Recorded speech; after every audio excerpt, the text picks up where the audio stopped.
I thought I'd do a bit of a reply to the Office video, the bad install, the really shocking one that everyone's commented on. That's gone pretty viral. Everyone's gone mental over that one. So just to answer some of the questions on there, a few of you are asking like, why did the customer become suspicious? Like, you thought that was a bit sus to yourself. And I suppose I think the people that have asked that question probably aren't engineers or work in a service engineer industry or anything. When you work as an engineer, you'll hear this a lot. Customers do become suspicious of companies. It's the usual. What happens is they turn up, they don't really see them doing anything. They spend a lot of time in the van.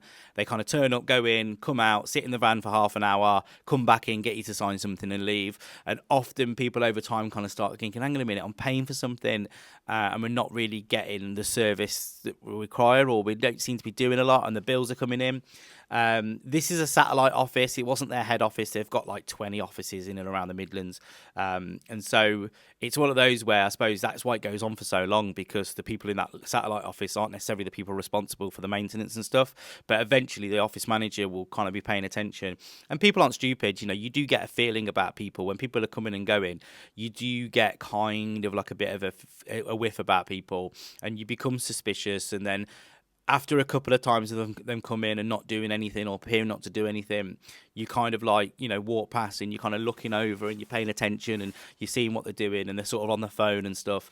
So you do get a feeling, and it's a common thing that you'll hear people saying like about companies that they've become lost faith in. You know, they'll talk to us on site about it. So that's how they became suspicious. And like I said, we've done the fire extinguishers for this company for years. We've just never done the alarms or anything. And it's funny actually, because we always look at the alarms. You do, don't you? I actually did clock that the trunking was a bit crap. I'd clocked that before, and I was always like, that's a shit install. That's not great. And I clocked like things like the fuse spur missing. And you kind of mention it. You're like, you know, if we do alarms too, there's a couple of bits on that I'd think picked up. But again, because it's a satellite company, you don't know if this company hasn't. You just don't know. You know, and it's one of those, isn't it? How there's a lot of pushy sales companies out there, and as a business, how much do you push that? Like, how much do we go to the customer and push them? Because eventually we could look like we're being quite pushy and salesy and touting for more work, you see. And everybody knows every contractor slags off other contractors, don't they? So you don't want to kind of get into that area. So it's always a bit tricky. But yeah, but that's how they became suspicious. Somebody mentioned, like, and a couple of people said, and I think they might be people that aren't from the UK as well, and talk about the landlord's responsibility. And it's the landlord's responsibility, and the landlord should be doing this. So I think in this instance that the company actually owns this. They own some offices and they rent some offices, so I'm not entirely sure, but I think they might own this one. So they are the landlord effectively. But if it was the landlord, it's a bit tricky actually. So to give people a bit of background, it all depends on their tenancy agreement and the agreement they've got and who's responsible for what. Now, there's in the fire safety order, there's a bit of legislation called Article 22. Without getting too complicated, Article 22 basically says there's no excuse for responsibility. So if it was the landlord's responsibility, if they had an agreement and it said it was the landlord's responsibility to fix things, and that wasn't being looked after, the business owner are the responsible person as well. They're responsible for everybody in that building because they're operating a business. So effectively, Article 22 basically says that there's no excuse. If the landlord's not doing their job, you've got to do their job, and then it's up to you to then pursue them legally or whatever it may be. And there's other examples of that where you've got multiple tenants and multiple occupants in buildings, you know, floors after floor, and maybe the evacuation route runs through somebody else's property, and they need to maintain a fire door. Well, you're responsible for your people. If that's your evacuation route, then you need to maintain that. So it gets a bit tricky. That's what Article 22 is. Somebody also says they're not doing weekly tests, or would have found out. You're right. They're not doing weekly tests, and it is a bit of a thing. I think we've mentioned it to before because it's quite obvious that they probably aren't on top of things like that, especially even with like the extinguishers, emergency lights, everything else that, you know, we go in and we see things. They're not doing weekly tests, you're correct. However, the core points with this were wired up correctly and activated the alarm. So if they were doing weekly tests, they still wouldn't necessarily have spotted that issue. So the weekly test wouldn't have saved them in this instance, but you're right, they're not doing it and they should do it. Somebody actually mentioned, this is quite a good one, that FP200 has allowed too many domestic cowboys, was what they said. Now, for those who don't know, not engineers, FP200 is the type of cable that we use. It's the fire-rated cable. Now, I'm imagining this is a bit of an old school guy actually messaged back.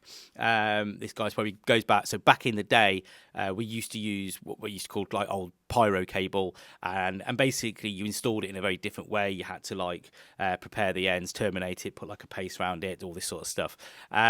Yes, I agree. Maybe, there's an argument that when it was a more skilled job, it meant that the cowboys couldn't do it. The other side to that argument is also that when it now it's easier, the cable's easier to run, a much easier thing. It encourages people to do a better job. Sometimes when the job's too hard, that's when people cut corners. So there's two arguments to that. I get what you're saying, but it was an interesting comment, none the same. And like the other video with the nursery, everyone's saying I should name and shame and go to trading standards. Now, definitely there is more of a case to report this one. It's a little bit tricky. We have strongly documented it and showed these videos to the customer, and we've explained that to them. We personally wouldn't get into reporting it. There's not, we could probably speak to some of the governing bodies and stuff, and it'll probably be something that we flag up, etc., etc. But we would encourage, if the our property owners wanting to report it, I think the correct way to go about it is they've got the opportunity to go back to the people that did it and to the previous company and speak to them first, maybe. I think there's like a thread. But yeah, I wouldn't personally report it. However, I would be happy to,